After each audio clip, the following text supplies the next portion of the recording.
Hello, caffeine lovers. Before we dive in, hit that like button and subscribe to our channel for more enlightening content. Now let's talk about caffeine, a stimulant that has been ingrained in our daily routine for centuries. It's a global phenomenon, consumed in every corner of the world, from the bustling cities of New York and Tokyo to the serene countryside of Tuscany and Kerala. Caffeine is not just limited to your morning cup of joe. It's found in a variety of sources. The soothing green tea you sip in the evening, the energy drink that keeps you going through a late-night study session, and even in the dark chocolate you snack on during a movie night. It's fascinating how this single compound, found in over 60 plants, plays such a pivotal role in our lives. But as with anything, it's all about balance. So, what does daily caffeine consumption do to your body? And how can you find that perfect balance? Stay tuned as we get into the nitty-gritty of daily caffeine consumption. Now let's delve into the benefits of having that daily cup of joe.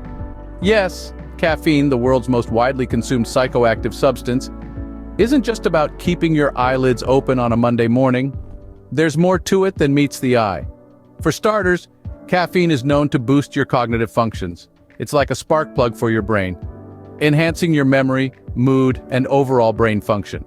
Studies have shown that it can even improve your reaction times and general mental function. So when you're feeling foggy-headed, a cup of coffee can help clear up that mental mist. Now let's talk about alertness. Ever noticed how you feel more aware and focused after a cup of coffee? That's caffeine at work. It blocks the effects of adenosine, a neurotransmitter that makes you feel tired. In other words, it's like a do not disturb sign for your brain, keeping the drowsiness at bay. But the benefits of caffeine extend beyond the brain. Did you know that it might also have some health benefits? That's right. Caffeine consumption has been linked to a reduced risk of certain diseases. For instance, studies suggest that it may lower the risk of stroke and some types of cancer. It's also believed to decrease the risk of developing type 2 diabetes. Moreover, caffeine can help enhance physical performance. It stimulates the nervous system, causing it to signal fat cells to break down body fat. Additionally, it increases adrenaline levels in your blood, the fight or flight hormone, which prepares your body for intense physical exertion. But let's not forget, caffeine is also a social enabler. Whether it's a coffee date, a business meeting over a cup of coffee, or just catching up with friends at the local cafe, caffeine often plays a central role. But as with everything, there's a flip side to this coin.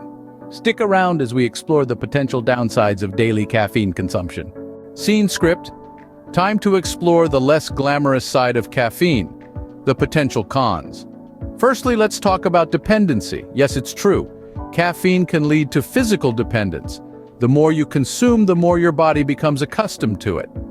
This means you might need larger amounts to feel the same effects. And if you decide to cut back, well, you might experience withdrawal symptoms like headaches, fatigue, and irritability. Next up is sleep disruption. Caffeine is a stimulant and it can interfere with your sleep. It's not just about when you drink it either, but also how much. Even a small cup of coffee in the morning can affect your sleep at night, especially if you're sensitive to caffeine. You might find it harder to fall asleep, or you might wake up more often during the night. Either way, it can lead to less restful sleep and a tired you the next day. Now on to potential health risks. While caffeine is safe for most people in moderate amounts, it's not for everyone.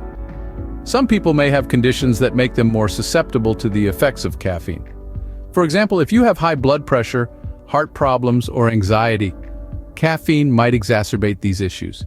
And for pregnant women, high levels of caffeine might increase the risk of miscarriage, premature birth, low birth weight, and developmental delay. Of course, everyone is different, and these cons may not apply to everyone.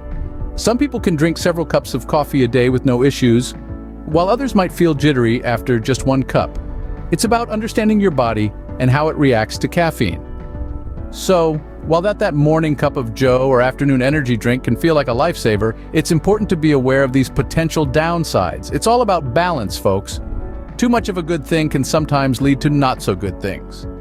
Remember, moderation is key. Now let's look at how you can strike a balance with your caffeine intake. Striking a balance with caffeine can be a bit tricky, but it's not impossible. Like many things in life, moderation is key, and when it comes to caffeine, this golden rule rings true. So how can you balance your caffeine consumption to make the most of its perks while avoiding the pitfalls? Let's delve into some tips that may come handy. Firstly, limiting your intake is crucial. While every individual's tolerance to caffeine is unique, health experts generally recommend a maximum of 3 to 4 cups of coffee per day for most adults. That's roughly equivalent to about 400 milligrams of caffeine. But remember, less is more, so don't feel compelled to max out your daily quota. Next, timing your caffeine consumption can also make a big difference. Caffeine is a stimulant that can interfere with your sleep if consumed too close to bedtime. To avoid this, try to have your last caffeinated drink no later than 6 hours before you plan to sleep. This gives your body ample time to process the caffeine and minimize its impact on your sleep. Lastly, but definitely not the least, pay close attention to your individual tolerance. Some of us are more sensitive to caffeine than others. If you're experiencing side effects like restlessness, rapid heartbeat, or insomnia, it might be a sign that your body is getting more caffeine than it can comfortably handle. In such cases, reducing your intake can help. Remember, caffeine isn't just found in coffee. It's also present in tea, chocolate, some soft drinks, and certain medications. So keep track of your overall caffeine intake, not just your cups of joe. In the end, it's all about finding what works best for you. Caffeine, when consumed in moderation, can be a great energy booster and can even offer some health benefits. But like everything else, too much of it can lead to problems.